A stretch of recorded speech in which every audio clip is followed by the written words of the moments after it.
utilises l'électricité tous les jours pour charger ton téléphone, allumer la lumière ou faire tourner ta console. Est-ce que tu sais vraiment ce qui se passe dans les fils? Aujourd'hui, on va découvrir les secrets de l'électricité, comment fonctionne un circuit, ce que sont l'intensité et la tension, et les formules qui permettent de calculer tout ça. Commençons par le commencement, qu'est-ce que le courant électrique? Pour comprendre, il faut plonger à l'intérieur de la matière. Tout est fait d'atomes. Un atome, c'est un noyau au centre avec des électrons qui tournent autour. Dans les métaux comme le cuivre, certains électrons sont libres, ils peuvent se balader d'un atome à l'autre. Quand on branche une pile, elle crée une sorte de poussée qui met tous ces électrons libres en mouvement dans la même direction. C'est ça le courant électrique, un déplacement ordonné d'électrons. Mais attention, il y a un piège, les électrons se déplacent du moins vers le plus. Mais en physique, on utilise le sens conventionnel, du plus vers le moins. Dans un circuit électrique, on trouve différents composants qu'on appelle des dipôles.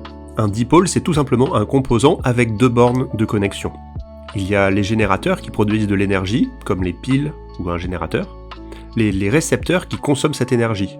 Une lampe, un moteur, une résistance, des diodes. Les interrupteurs qui peuvent ouvrir ou fermer le circuit. Pour dessiner un circuit, on utilise des symboles normalisés. Chaque dipôle a son symbole officiel. On assemble ces dipôles avec des fils conducteurs pour former un circuit électrique. C'est comme une piste de course pour les électrons. Elle doit être fermée, sinon ils ne peuvent pas avancer.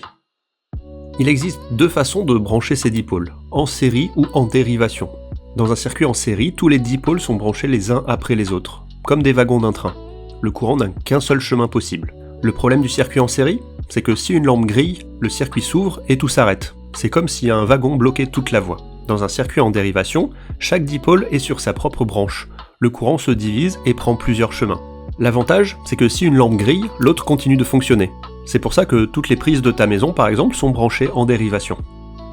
Pour décrire l'électricité, on utilise deux grandeurs fondamentales, l'intensité et la tension.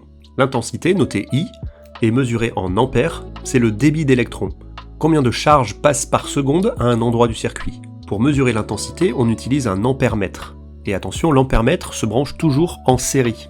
La tension, notée U, est mesurée en volts, c'est la force qui pousse les électrons. C'est la différence d'énergie entre deux points du circuit. Pour mesurer la tension, on utilise un voltmètre. Comme on veut mesurer la différence de potentiel entre deux points du circuit, le voltmètre doit être branché en dérivation, directement aux bornes du dipôle étudié. Ainsi, il mesure exactement la tension qui existe entre ces deux points, sans perturber le fonctionnement du circuit. Imagine une rivière. L'intensité, c'est le débit, combien de litres d'eau passent par seconde.